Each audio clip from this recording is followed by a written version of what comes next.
Good afternoon, sir. Good afternoon, ma'am. Thank you, sir. Welcome Thank onto you the for inviting platform me. of iSPELL. Thank you, sir. Thank you so much.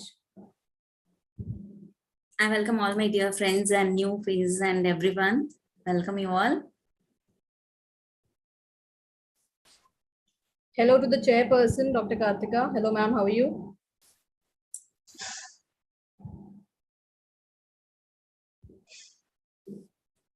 She is not unmuted yet. Yeah, probably.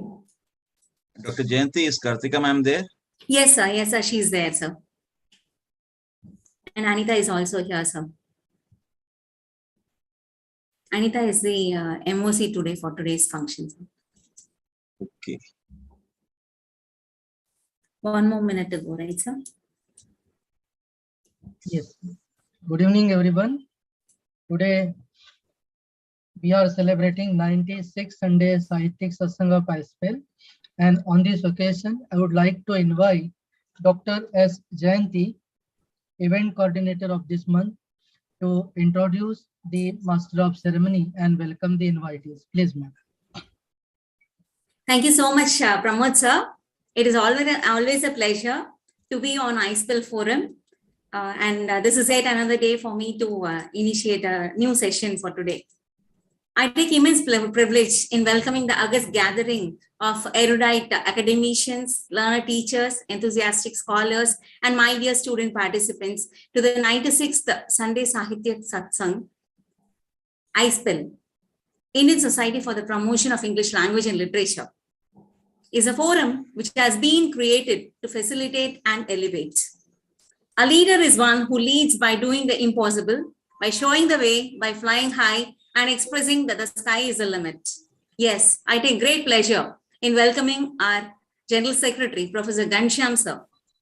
Words would fall short to express our thanks for giving us the opportunity to lead the Sunday Sahitya Satsang for the month of July. I welcome our distinguished executive committee members, and I deem it an honor to welcome Professor Prashanta Chakraborty sir, who will be giving the concluding remarks and will be distributing the certificates to the day's special invitees. This month is dedicated to English language teaching, and we have resource persons who are going to enlighten us on the various avenues available to make the teaching learning process an effective one. Last week, we had a wonderful opportunity to listen to a stalwart in the field of English language teaching, that is Professor Bhaskaran Nair, who expressed the desire to change the phase of teaching learning experience through our full-fledged involvement in the upliftment of the learning fraternity. His words, all of us teachers from KG to PG, if we are going to work just consciously, doing justice to the salaries that we receive, we would sure change the face of India in less than 2 years. I should thank my dear friend, Dr. Rufus, who helped me to remember these words. These words still reverberate in our hearts and minds. Today is yet another Sunday. Dr. Preeti, Sharma, Dr. Kartika, and Ms. Anita will lead the show. I warmly welcome Dr. Preeti Sharma, Assistant Professor of English, Kanoria PG Mahila Madhavidyalaya Jaipur, the resource person of the 96th Sunday Sahitya Satsang, a versatile personality. She will be deliberating on the topic Manoeuvring, ELT, Technological Panacea. I gracefully welcome Dr. Kartika, Assistant Professor of English, Fatima Mata, National College, Kollam, Kerala, for gracefully consenting to chair today's session. I proudly welcome Ms. Anita, Assistant Professor of English, Sri S. Ramasamy Naidu Memorial College, Satu, for accepting to be the Master of Ceremonies and steer today's session with an angelic voice. I take joy in introducing the Master of Ceremony to the august audience. Ms. Anita is Assistant Professor at SRNM College, Satu. She's completed her MA English at St. Joseph's, Tiruchirappalli, and B.Ed at Lady Wellington College Institute of Advanced Study in Education at Chennai. She has cleared her NET exam also. She has, to her credit, 2 projects. She has participated in present papers in national. Madam, you are muted.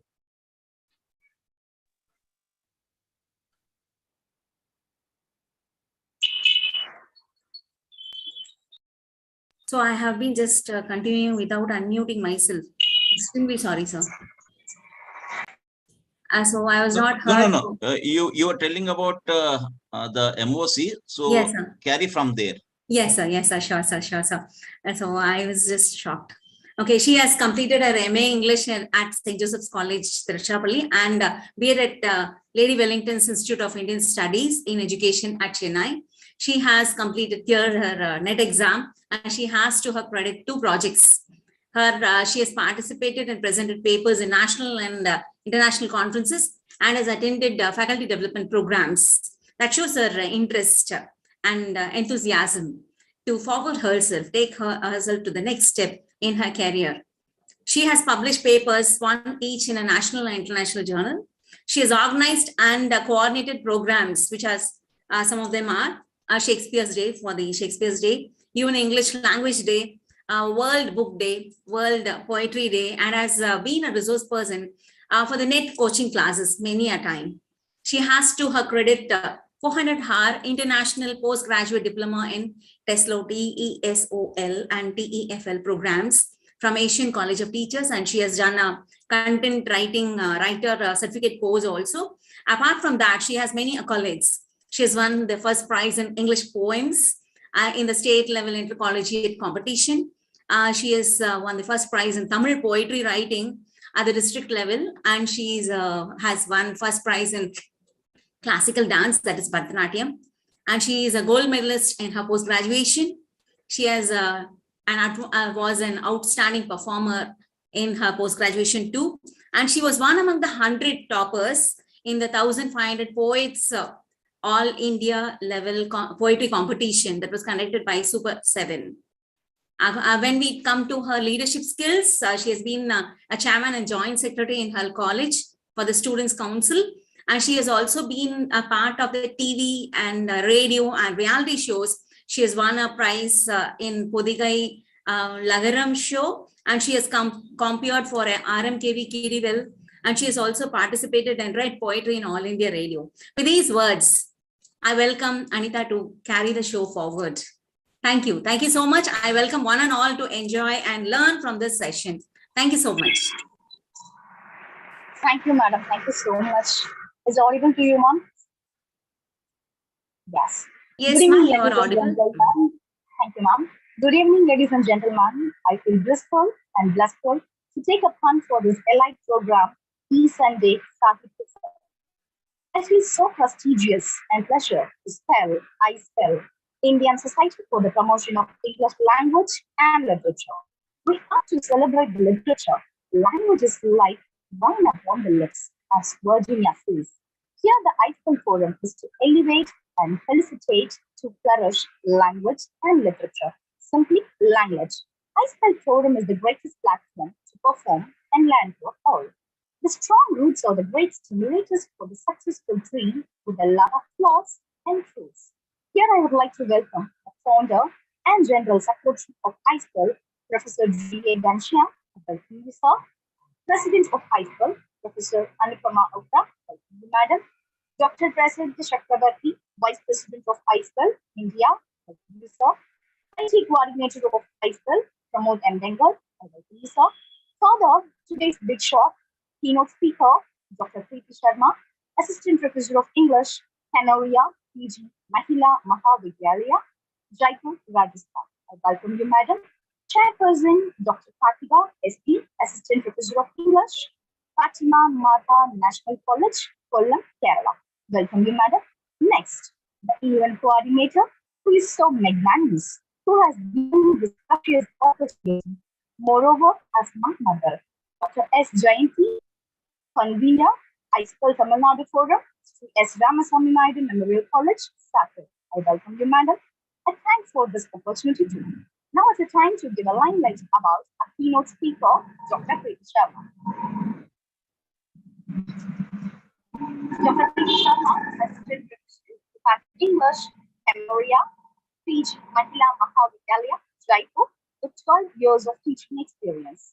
She has an expertise in English language teaching and applied linguistics, and completed her research the same from the Department of English, University of Rajasthan, Jaipur. a postgraduate diploma holder in German language. She is the foreign language course coordinator also in Panacea College. She is the recipient of Most Creative Teachers Award in the year 2018 on the occasion of Teachers' Day by Contract Academy, Jaipur. She holds a lot of positions in many associations, Joint Secretary of ELTA, editorial board member for the technology of ALT, and member of IRIS, Institute of Research in Interdisciplinary Studies, and IGS, Indo-German Society. She has been the editor for the biannual Refer Journal, Pacific Hospitality Review, and a quarterly newspaper, Pragati, published by Pacific Institute of Hotel Management, Pacific University, Jaipur. She is the co-editor of the upcoming interdisciplinary journal, Academic Expressions of Panacea PG Mahalaya Mahavidyalaya, Jaipur. Member of the editorial team of annual magazine, Chronicles of Panacea. And she is an ambassador as an academic counselor with Indira Gandhi National Open University, IGNOU Regional Center, Jaipur. She has various paper publications in national and international journals to her credit and won the Best Paper Award for the paper Effect of Stress on Job Satisfaction and Work Performance and Resolutions in an international seminar on contemporary issues in management conducted by Advent Institute of Management Studies, Udaipur. Actively involved in conducting and attending national and international conferences, FTPs, and workshops. Organized and delivered online MOOC training sessions to the teachers of government colleges of the state of Rajasthan during COVID pandemic in collaboration with the Directorate of College Education. Now, she is going to deliver the wonderful topic, Manoeuvring ELT and Manoeuvring ELT and Technological Panacea. Over to you, ma'am. Thank you.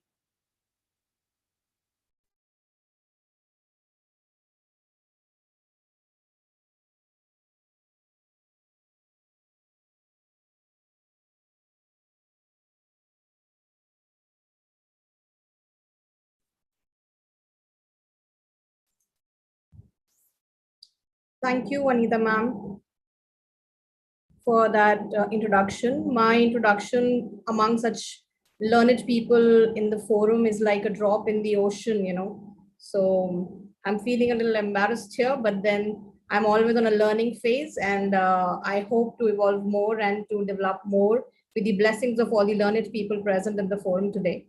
At the outset, I thank iSPELL, Dr. Ghanshyam sir, Dr. Jayanti, the chairperson of the session today, for inviting me here today and giving me this opportunity to interact with all of you.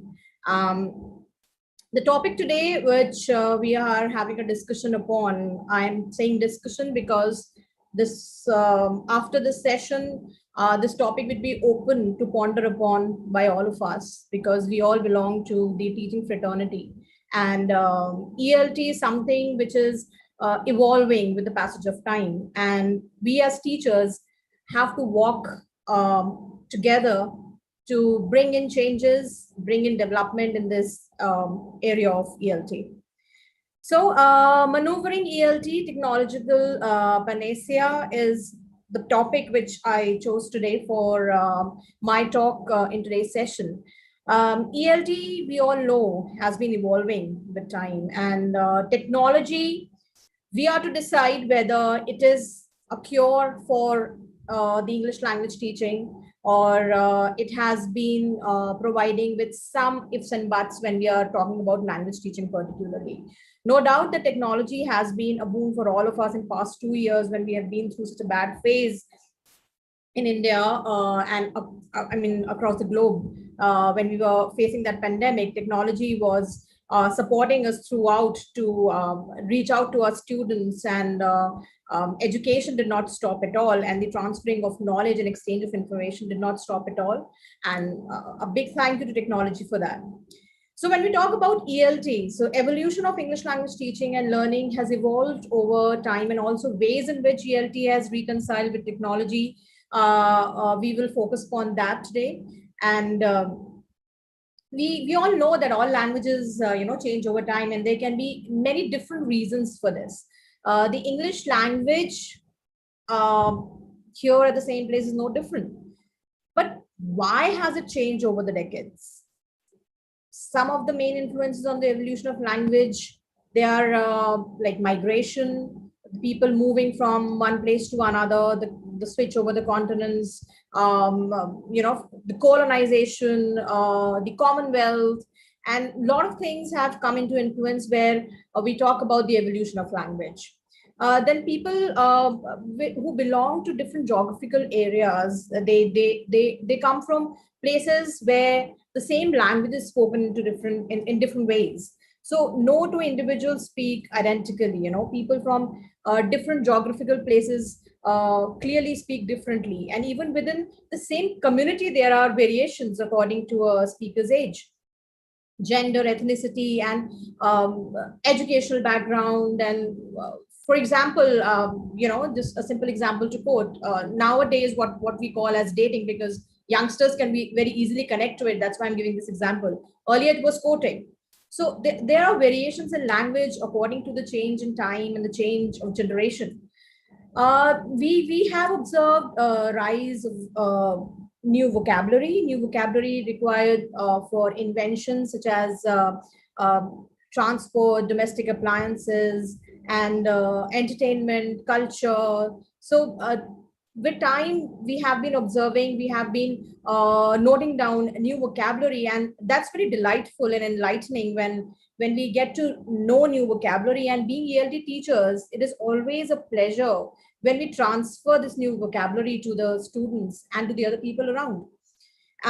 With technology came the blended teaching and learning also. So blended learning can be used effectively to develop the language skills of language learners, as we all know. For instance, if for learners speaking, listening, reading, it can be very easily developed when we use blended learning instead of traditional face-to-face or fully online approaches. Some might object on that because many of us still believe in face-to-face dealing of students. That has a different place altogether. But then blended learning has broken all the barriers in communicating with students.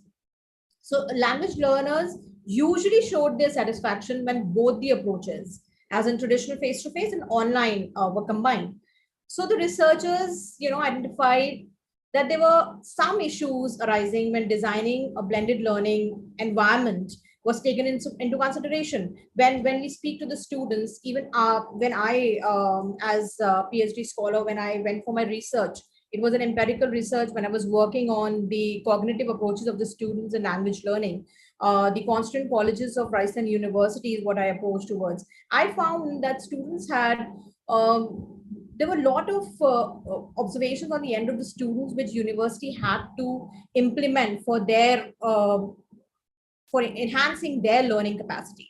It was not all in the hands of the students to enhance their own learning capacity. The environment was required, and there were certain issues which were very peculiarly mentioned by the students. And there were a few which I would like to mention here also, that the role of live interaction was very important. They said that it was very important when we talk about ELT, particularly language teaching in the classrooms.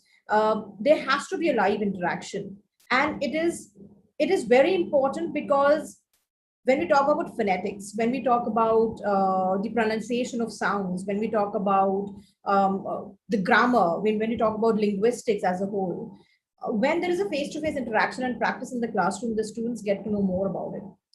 Then the role of the learners, choices, self-regulations, and the kind of environment we're giving them in the class regarding a language is again that plays a major role. Then models for supporting and training, what kind of models are we using? Then what kind of training system are we adopting for them? Are we going for language lab scenario? Are we going for talking to them directly and training them with workshops, training them with the games and the different kind of activities, the role plays? What we choose in the class is very important.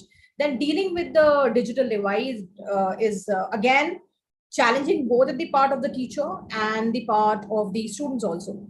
So at times the students who are coming from a rural background, they do not have that approach to the digital world. then how to reach out to them, how to deliver things to them. That was again something, a big challenge and the issues that arise. Then cultural adaptation is another thing which, at times disturbs the teacher also, disturbed in the sense she has to fight a lot with adaptation of culture of the students coming from heterogeneous background. Then also it becomes a big time challenge for the language trainers. Then finding balance between innovation and production. What are we coming up with to the students? What are we, if we have anything innovative in our mind for the student, how are we producing it in front of them? The way of producing that innovation is very important, and the success of that innovation would again depend on the production of that thing in front of the students. So, earlier all languages were vernacular languages, and now things have completely changed. Influences are more, and hence we also as language teachers have to adapt to that influences. We want to rigid to that old school of ours, but that is respectable. But then we have to go with the flow of the current generation, the requirement, the requirement of the outside world, the competitive world. And due to these influence, a language always embraces new words, expressions, pronunciations. As people come across new word and phrases in their day-to-day lives and integrate them into their own speech. That is what they feel. They have learned something about language. Languages are not always about the parts of speech. And when we're discussing about noun, pronoun, when they learn new vocabulary, when they learn to implement them in their own expressions and pronunciation, you would be very clearly able to see the delight on the face of your students when they get to know something new about the language. So this is how ELT is, gradually evolving. And with this change in English language,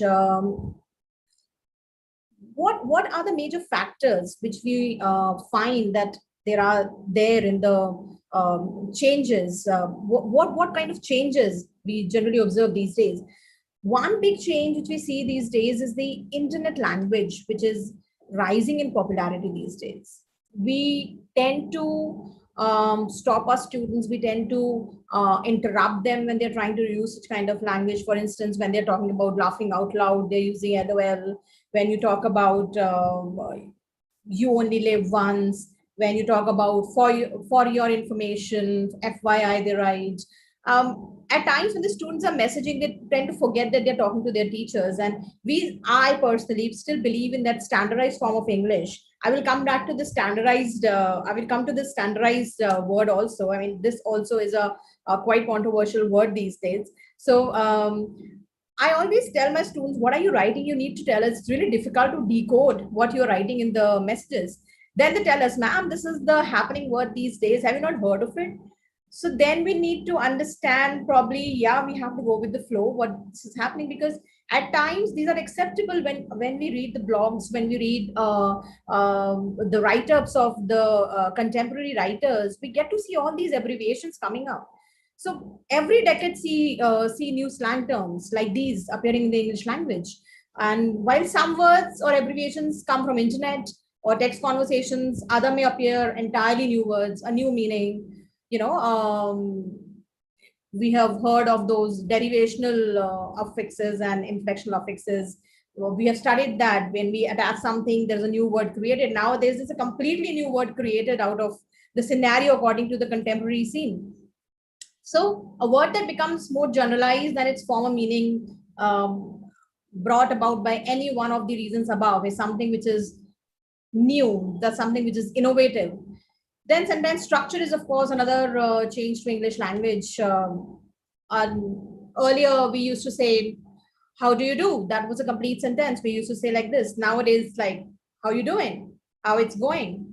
So it has changed completely. A lot of such words, the complete phrases have shortened according to the convenience of humans, convenience of the people, according to the convenience of the environment they are in, the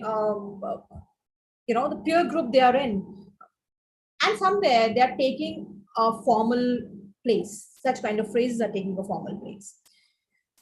Then when we talk about these sentence structure change. We also talk about the replacement of the words. We have all studied about Brennan Martin. We have all been referring to since our school days. I'm sure you all must have also been referring to it. That was a Bible for the people who are into grammar when they're studying grammar. When we were in school, we were told to refer to Brennan Martin. So there was a lot of usage of shall, modal verb, helping verb, ought to, lot of usage of that. Now these have been replaced by will, should, can, and we don't find people, very frequently using. They try to come to the solution. I mean, rather than getting into any complex world, they want a simpler world to it.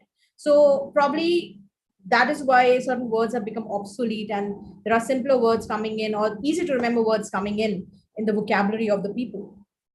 Although these words have their own beauty, which are now being replaced by other words. Then there are other changes which are subtle, which will keep on evolving with the time and with the generations to come, I think. But what do these changes bring in for the teachers? There are many other changes also. Have these changes affected our teaching or learning methods? And most,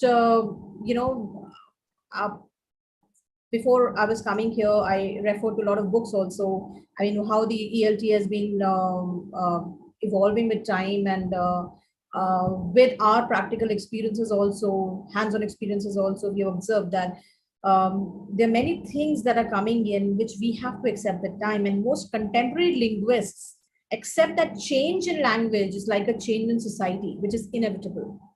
Some of us find it regrettable, but others recognize it as a, reincarnation of a language. Bringing alternatives that allow subtle differences of expression is always welcoming and should be welcoming, as the contemporary linguists say.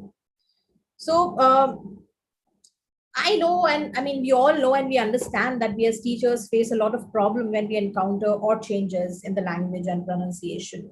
In fact, in Pearson's, one of the reports titled Fact or Fiction, I would like to quote here.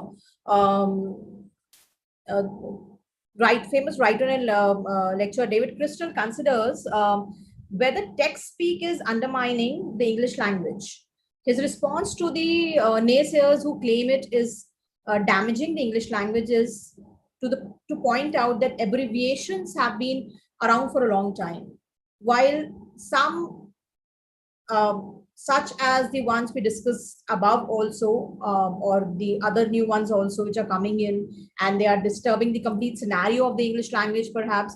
But he says that we have been around, with such kind of abbreviations for more than a century. And research shows that there is in fact a correlation between the ability to use abbreviation and the ability to spell. After all, in order to abbreviate, one has to be literate. One has to be literate about the letters, how to abbreviate them. So David Crystal says there's nothing wrong about it. I mean, there has to be change in the language coming in. There has to be language which has to be accepted by us, because it has been happening from centuries, but we have not been noticing it. Now it is becoming prominent because probably nowadays youngsters are using simple letter U in place of Y-O-U-U. They are using letter H when they write later. So it is becoming prominent because we as a teacher find trouble in understanding probably at times, but the teachers who are updated, they know what the current scenario is going outside. So as with everything, change isn't necessarily a bad thing. And as the need of English language users continue to change, so will the language. As we all know that English from English,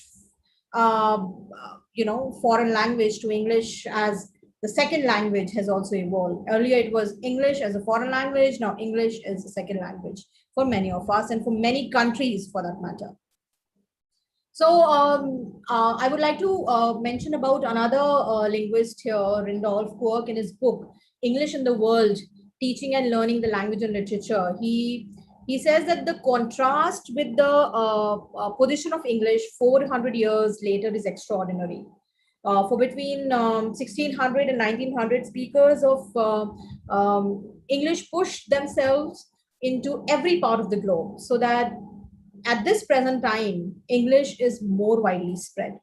And of course, it becomes a chief language of more countries than any other language is ever or has been.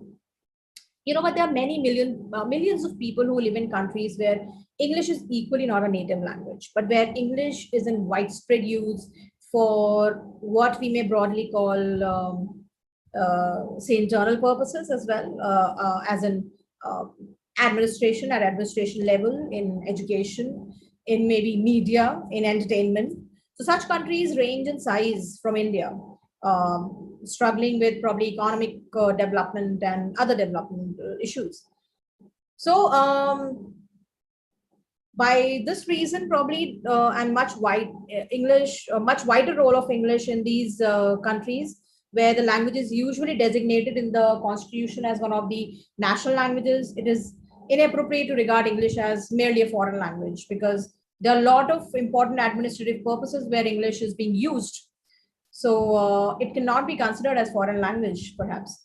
So the practice has grown up of referring English in these circumstances as second language, and to the countries concerned as ESL countries particularly.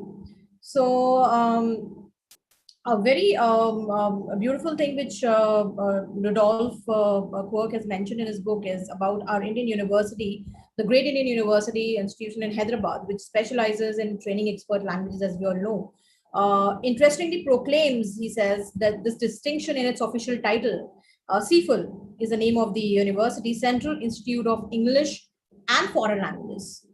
So not we notice English and other foreign languages. English is not a foreign language in India though. So here English is completely segregated from foreign language when the title of the university comes and it says English and foreign languages. So the proportion of the population making competent use of it is in fact far smaller than in several advanced CFL countries, such as Netherlands. And there are many other countries where second language is totally different, as in France, the second language, first language is French, and then they use German also as their second language. So in India and in many of the countries, many of the important things are done in English. So we live in a very different world from that in which the Romance language went their separate ways.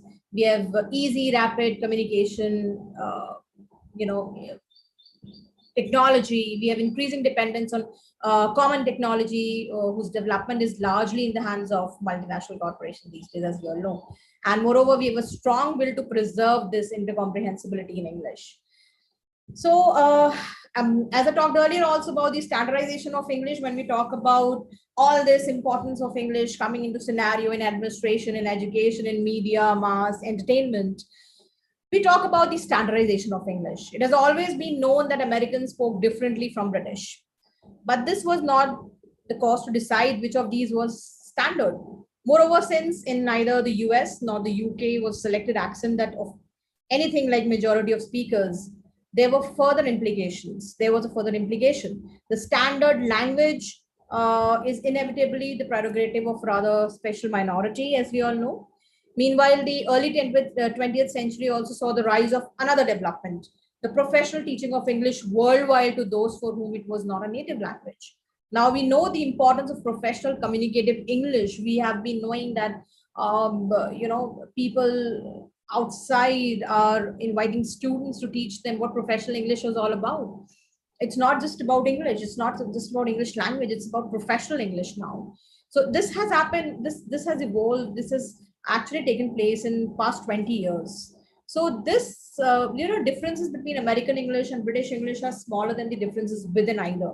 And perhaps very difficult for the non-natives to understand when it comes to learning, and equally difficult for teaching when distinguished on culture, institutional basis, regional and political aspects. So we can say that very notion of standard has itself become obscure.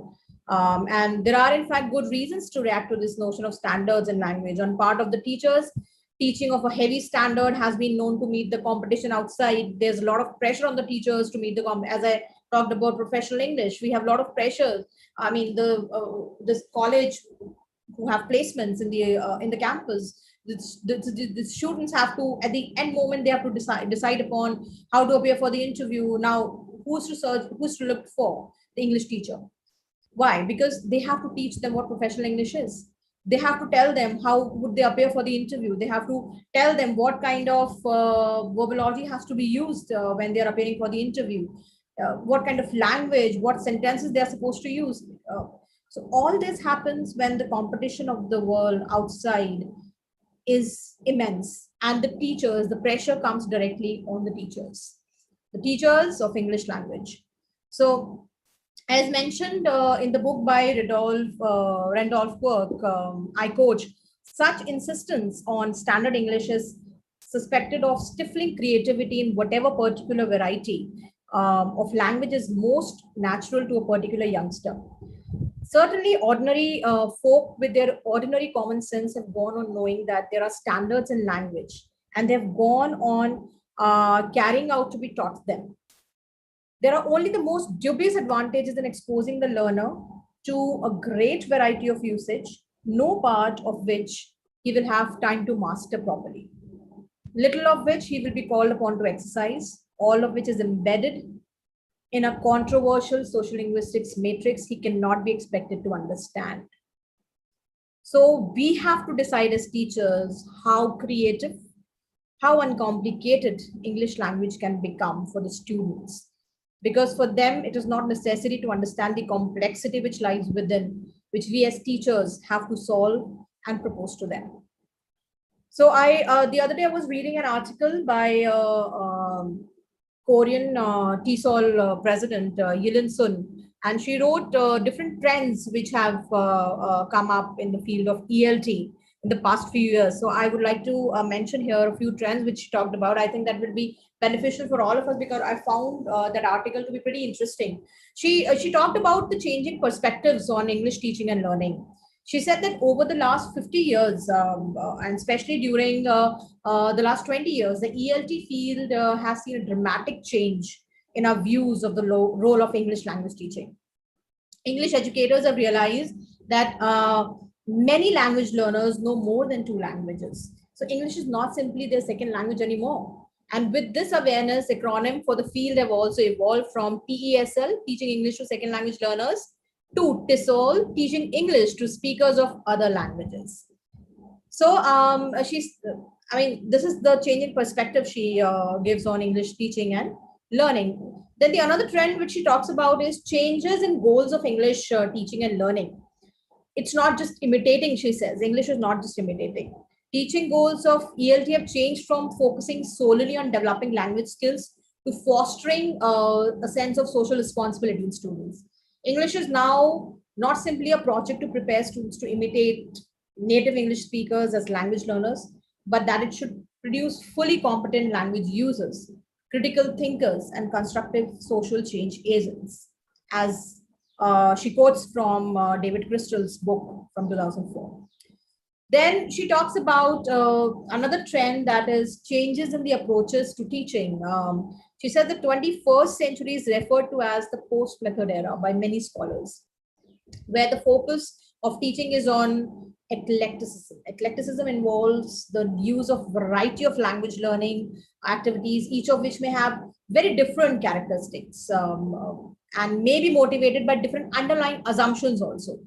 Today, the use of L1 and L2 pedagogy and the use of different accents and listening activities and tests are encouraged in teaching and learning, I unquote.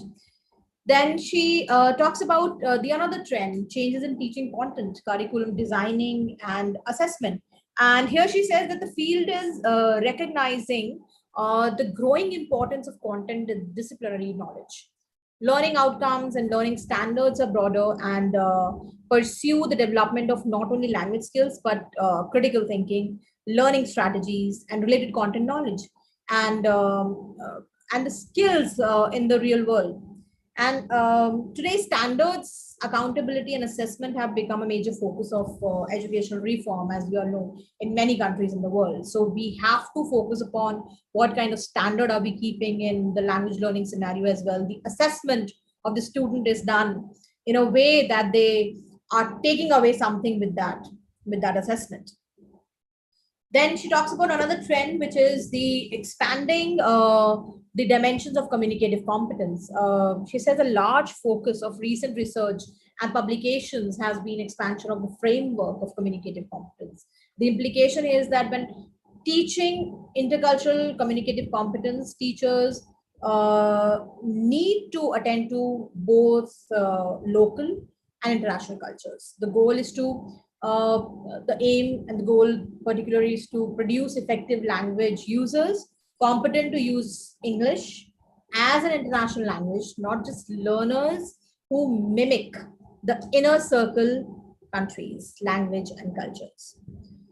She talks about changing views of an effective English educator. She says recent studies on world Englishes as well as the roles of non-native English speaking teachers in the TESOL field have made more people recognize that effectiveness of English teachers should be determined by their linguistic, instructional and intercultural competence rather than simply by their linguistic identity. Then she says that there is a rapid development when we talk about, we were earlier also talking about technology. And she said there's a rapid development in the field of technology in ELT.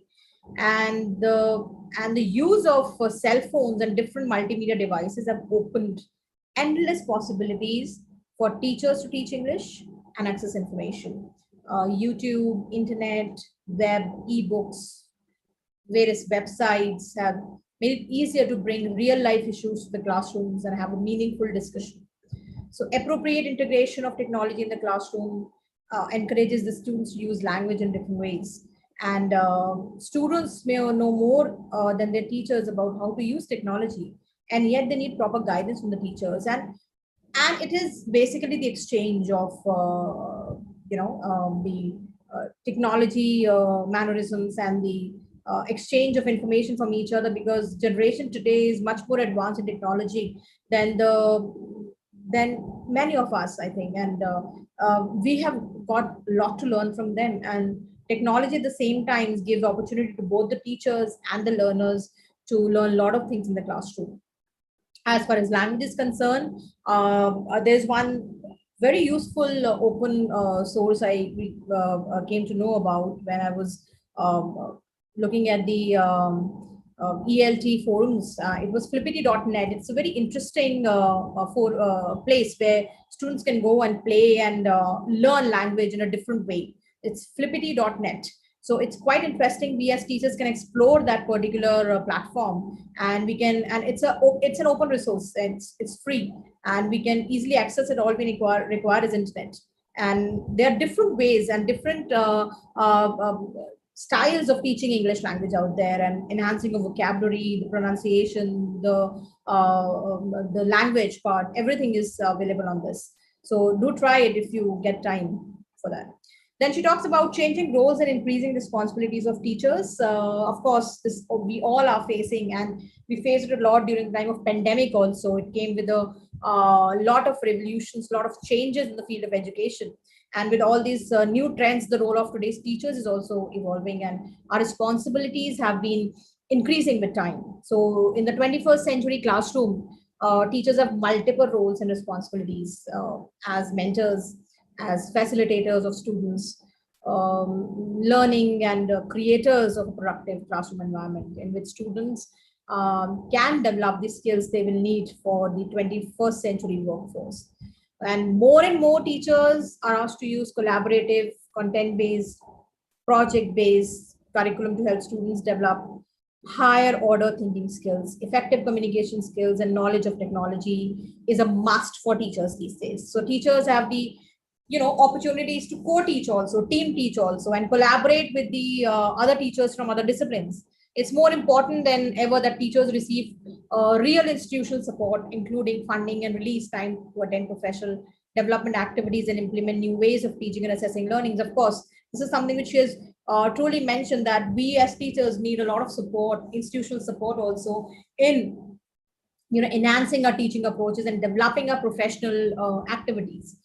There are, there is a possibility, if we are to prepare our students to be effective users of English and responsible global citizens, and also prepare ourselves to be reflective practitioners and critical social agents in this world of globalized Englishes. So as teachers, she says there are a lot of things we need to focus upon, and the essentials which is required to be looked out for and at from the institutional end is also very important. So this is something which really fruitful I found when I was reading her blog, and so I thought of sharing it with you. We all know that technological innovations are a part of education and English language teaching. It is not important that it always stays in power. The novelty of some innovations will wear out with time, and there are growing concerns and about privacy and data protection. Only the innovations that come with solid teaching practices will stand the test of time. We all know that.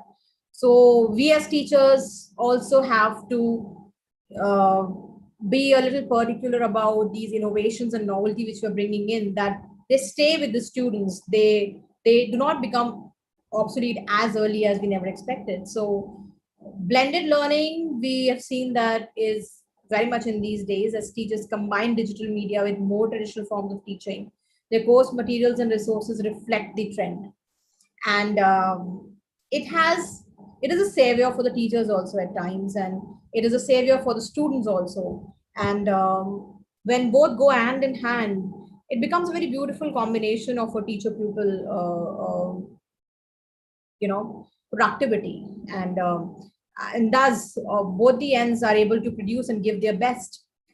Mobile learning, as I talked about earlier also, is an online resource or also more accessible with mobile app and mobile friendly versions, mobile technology to provide free resources to the students. And nowadays, as we know, the trend is students are very much into smartphones, and when they're operating it, rather than they're diverting themselves towards something which is not good for them, we can rather suggest them to go and practice this. We can bring this into practice. I know that's a pretty crucial and a very difficult task at the end of the teacher. I mean, you are not able to make them understand the importance of these open resources that are available on internet, and they're not even using it that often.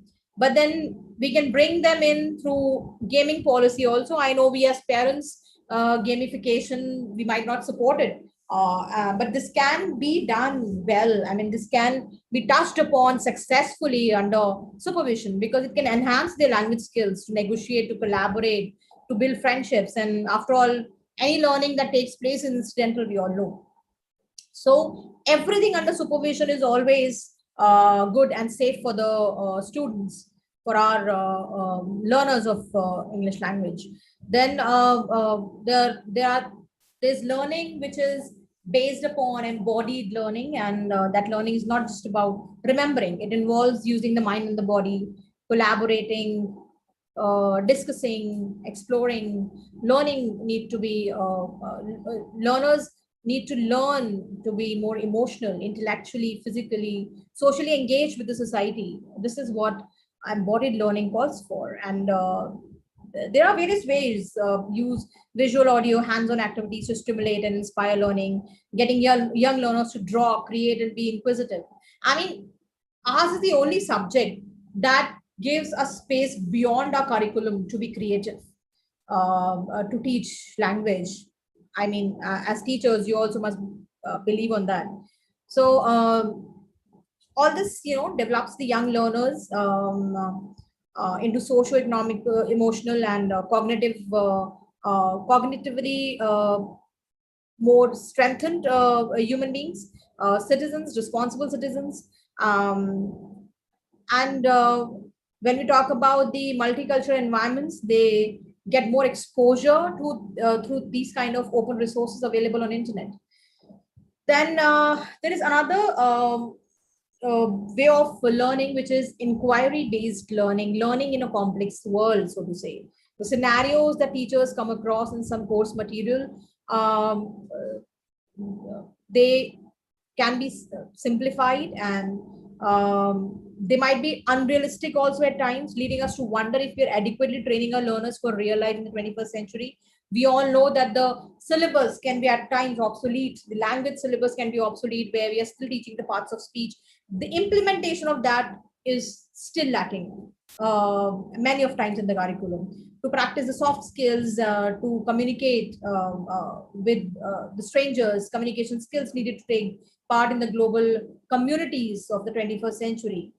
Motivating learners to think critically and creatively is something which is really, really need of the hour.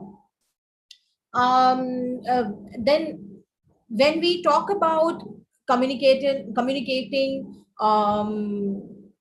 the colloquial English, when we talk about the making English as a lingua franca, this might be objectionable for a few, but it does prepare the learner to use English in the global arena, to teach every subject in English language, to do every activity in English language. Even if you're interacting on a smaller level, do that in English. We try to do that. I mean, we all are applying this in the regular classrooms also. But then how far it is going on the other subjects also? How far are they also implementing? They are looking out for the easiest way to complete the syllabus. They are not focusing on probably to strengthen the English part of the student in their particular subject.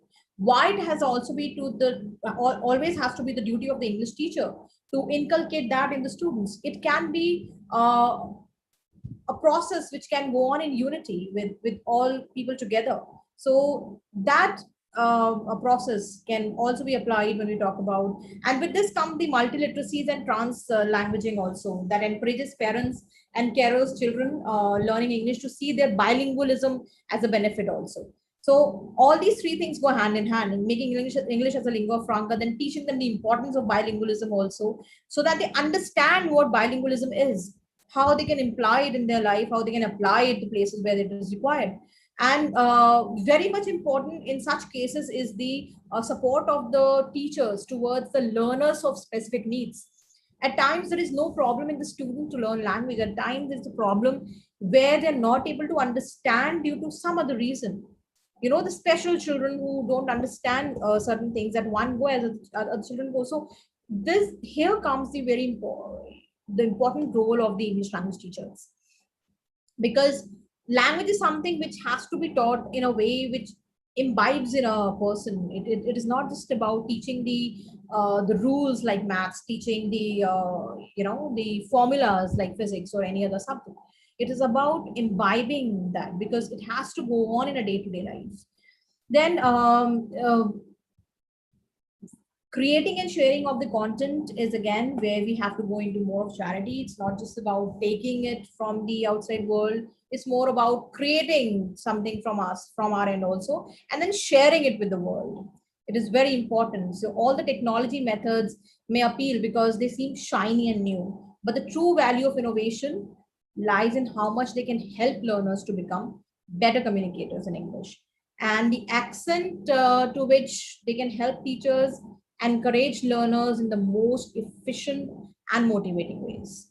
So technology is always good, going hand in hand with us, and we are able to create something on technology, share with people, and we have to keep in mind, and we have to focus more upon how can they encourage our learners in the most efficient and motivating ways. And it has been observed through research that despite all refinement, technologies not the exact recipe for teaching or learning English as foreign language or second language. So with this, I would like to, I think, always, I've covered the time I was allotted with. So I think I will wind up here with a few lines on technology, perhaps, that technology, of course, is a boon for all of us in even language teaching. But then it is not the complete recipe, of course. We as language teachers know about it. We know that ICT has ruled over the lives of humans now and in every aspect, from recording to delivering, from right from the time of birth till the time of death and whatnot. In foreign language learning and teaching, its significance cannot be ignored, of course. Indeed, technology integration goes unchallenged today. There has been no single ICT tool and application that fits all language teaching and learning context. So we have to be creative on our own part. We have to see things go hand in hand, technology along with face-to-face teaching. It's all about how to strengthen English language teaching and how to make the learners not only the English language speakers but also the responsible citizens of the world, of their own country, so that wherever they apply this language, it is applied correctly and as per the situation. Thank you so much. I hope I was able to give away something, and the session was fruitful. Thank you so much. Thank you. Thank you, madam, for lecture and hydro presentation. And now it's the time to discuss and queries. Participants, if you have any queries, you ask.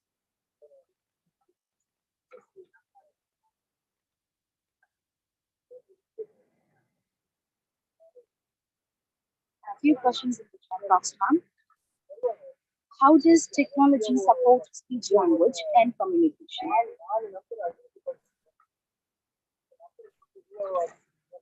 Sorry, I did not get the question. Can I see it here? Where on the chat window, ma'am?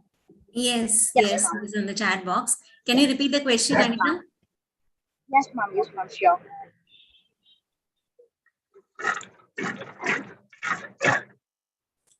And it is how does technology support? Yes, how does Yeah. technology support speech language and communication?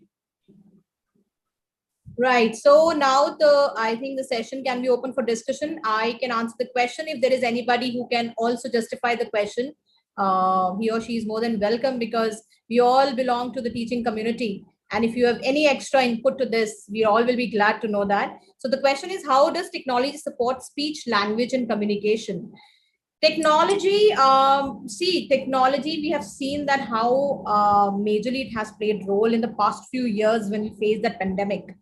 We were able to communicate with the students, at least was a big time opportunity for all of us. As far as speech language is concerned, yes, of course, technology has its own barriers. We, as I talked about phonetics also in my talk, I mean, all the time we cannot accept technology to develop everything. I mean, when I ask my students to sit in the language lab, when they are operating that software, where they're hearing those sounds, they want me personally to go to them and tell them how that sound is pronounced.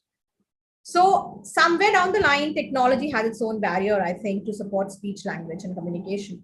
Because individually, I have my own emotions. Individually, when I talk about communication skills, particularly when I am facing a particular set of a situation, as a human, it's my nature. How would I react to it? Right? I know I might be speaking English very good. My exclamatory sentence might be different from that of Jayanti ma'am, probably, right? Because she has a different set of cultural background she's coming from. I have a different set of cultural background that I'm coming from. So technology cannot, curb these background that we are coming from, the cultural, the social, the emotional.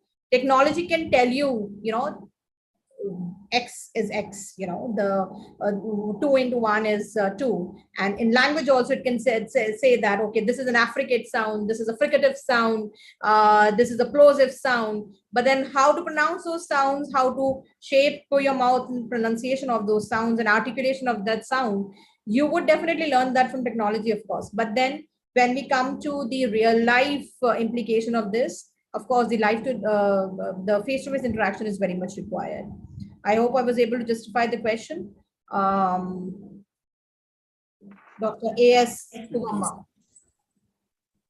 Thank you, ma'am.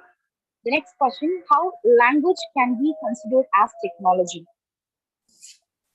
How can language be considered as technology? Technology has no emotions, but language has. Language has a lot of emotions. So I don't support this, that language can be technology. Language is language. Language has a lot of emotions in it. And when we learn language and when we apply it somewhere, it's all about your emotions, how you're applying that language. Language becomes a language with your emotion. So, I don't think that language is a technology. Thank you, ma'am. Next question, what are the comprehensive apps which synchronize even without the internet? Comprehensive apps which synchronize even without internet. I need a little more explanation on this question. Can you please elaborate a bit? Whosoever is Uh, asking. Hello, ma'am. I teach phonetics and linguistics. So I thought I could use technology. Somewhere I read that there's a comprehensive app which synchronizes even without the internet. So I thought I would get a little bit of information from you so that I can use it. Ma'am, I would, without internet, I think you please try that flippity.net, which I'm talking about. I think Okay. it's an offline app. You don't Maybe. need internet for it. Flippity.net. Just spell it can out, you- Ma'am, can you please just type it in the chat box? Yeah, That sure, will be, I'll do that. that way it will be easy for everyone. Okay. Okay. Thank you, ma'am. I think, though this has .net, but I think it can be saved offline also. It has provision of doing that. Okay. So do try that, ma'am. And few more. Do you have a language lab in your college? Yeah, we have a small language So what software are you using in that, ma'am?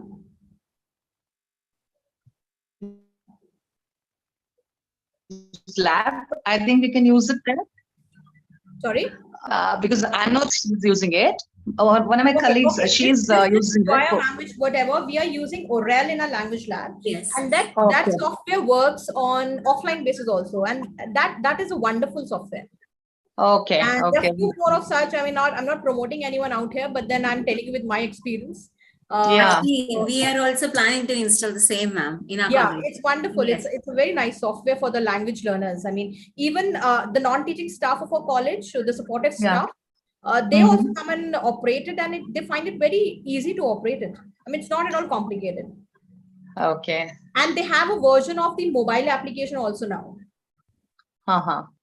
Yeah, so if you want, then they give you a set of students, like 300 apps together. 300 students at a time can use that application. So we decided to use this in our college at the time of pandemic, when students were not coming to the college, but then they wanted to learn language. They wanted to learn spoken English. So it was really fruitful for them. So you can try that. Okay. Thank you so much, ma'am. I badly needed this. Okay.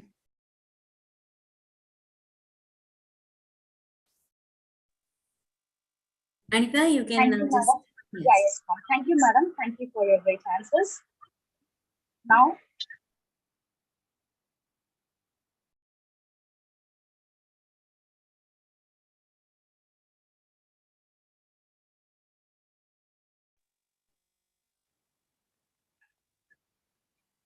am I audible now? Yes, yes, yes. Yeah. Now, I would like to welcome Dr. Hartika, Assistant Professor of English, Kerala. Before that, I would like to give a line about her. She is a writer and academician who has published 5 books, among which Benjamin's novel column is included in the PG syllabus of MG University School of Letters, and she is also a national award winner for literature. Her education, she has completed PhD in English Language and Literature, Mahatma Gandhi University, Kottayam, Kerala. She has completed a lot of online certificate courses, and she has completed MA in Linguistics, and she cracked NET, SET, KTET, Triple, and MPhil in KTET Arts with A grade. And she has completed the BEd in English Language and Literature. And work experience, currently working as government guest lecturer in the Department of English, KSMDB College, Kota, Kollam. 4 years teaching experience as a lecturer in Department of English of College of English Learner Support Center and School of Distance Education, University of Kerala. 5 months of teaching experience as a guest lecturer in the Department of English, Catholic College. Awards and accolades. It's more, but now I just give you a very few, which is so important and which is so rare to one. Won B.R. Ambedkar Sahitya History National Award for Literature in 2016. Won the first prize in the National Level Poetry Competition for Teachers 2021, organized by PG Department of English, KE College, Mannam.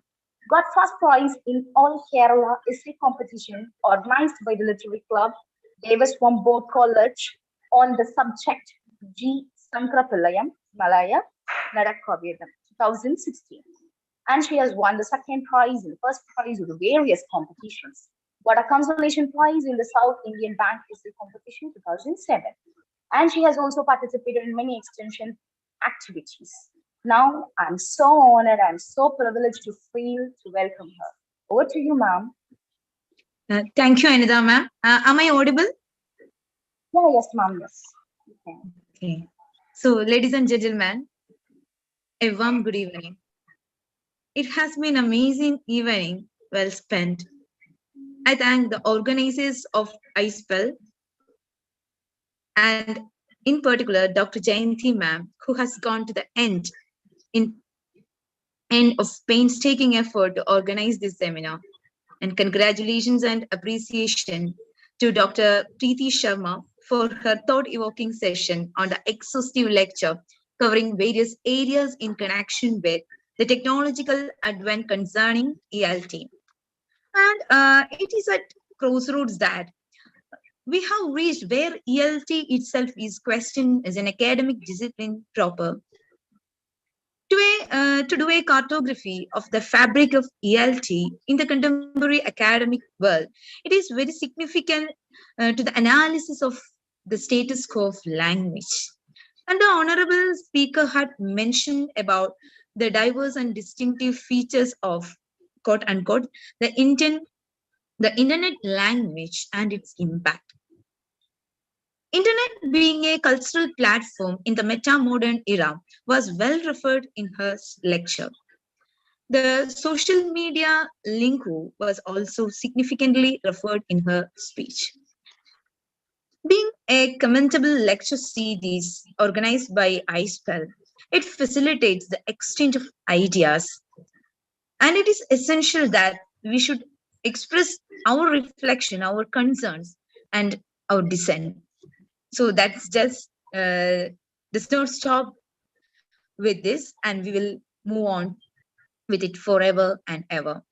And my congratulations to once again to the organizers, the Master of Ceremony Anita ma'am, and listeners, and most importantly, the resource person of the day, Dr. Preeti Sharma. Thank you, ma'am. Thank you all. Thank you so much, ma'am. Now it's the time to invite Dr. Prashanta Chakravarti, Vice President of iSPELL India, to the studio and give the overall remarks, distribute the certificates, and give the overall remarks. Welcome, sir.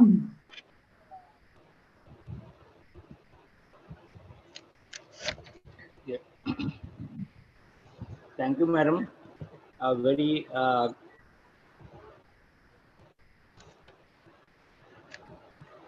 very good evening, and I'm really thankful to Dr. Preeti Sharma because she has done a very good job by elaborating the different areas of ELT, and also she has told how technology can be used in teaching English language. I was also in IFLU for several times and saw how technology has been used for the teaching of English, and for many years in Agartala, Tripura, we had in our college a communicative language lab, and there we use technology for the learning of English by the students. So what you are saying, actually, I personally was interested because I found whatever I have done for the students, you are just repeating the same thing, and I'm really enjoying what you are saying. So thank you again, madam, for your beautiful lecture, and hope that we'll be getting you always. And for a mark of gratitude towards you, a certificate of honor from iSPELL India is being forwarded to you. Please accept this certificate. Thank you, madam.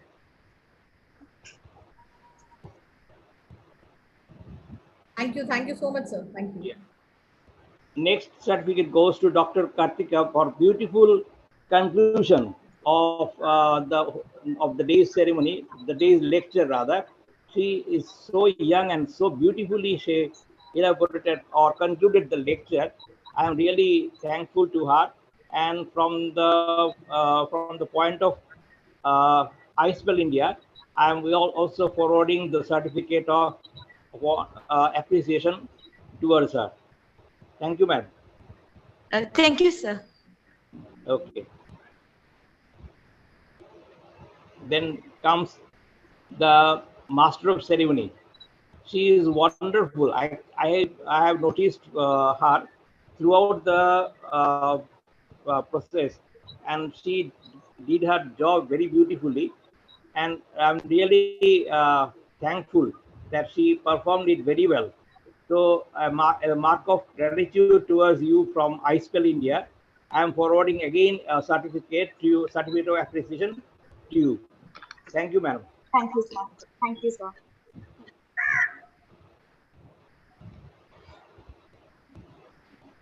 Now, nothing is complete without the thanks. Now I welcome Dr. Jayanti, convener and assistant professor of English, SRNMC College, to propose the word of thanks. Okay. Thank you, Anita. Gratitude and expressing thanks is part of our culture.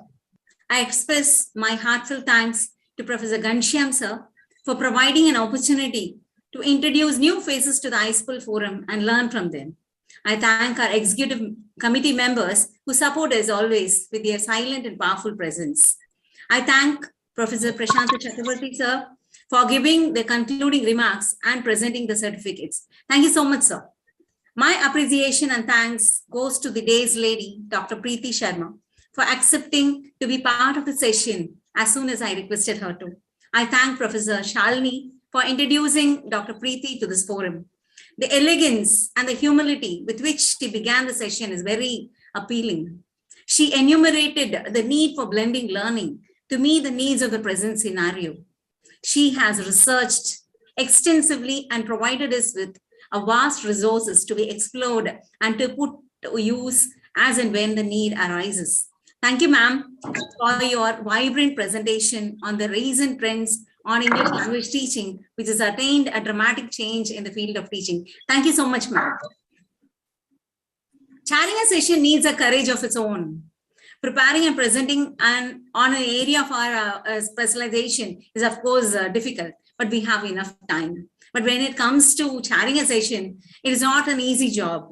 And when you're doing that, you are imbibing the session and compiling the comments of an intellectual session.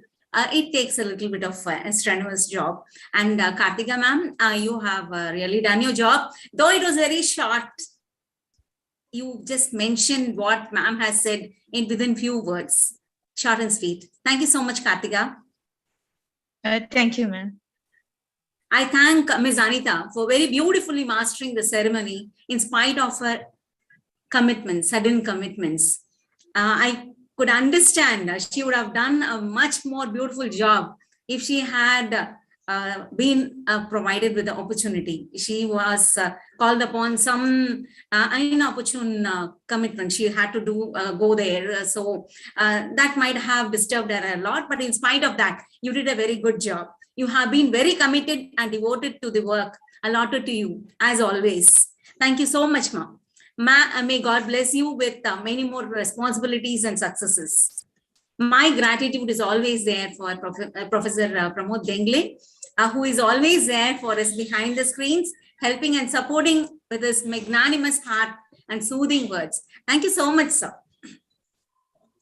Last but not least, my heartfelt thanks to all the participants. Without your gracious presence on a Sunday evening, this would not be a success. I'm sure all of you would be carrying a handful, a mindful, and a heartful of something new.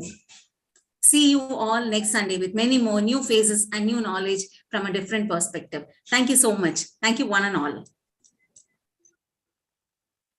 Thank you, ma'am.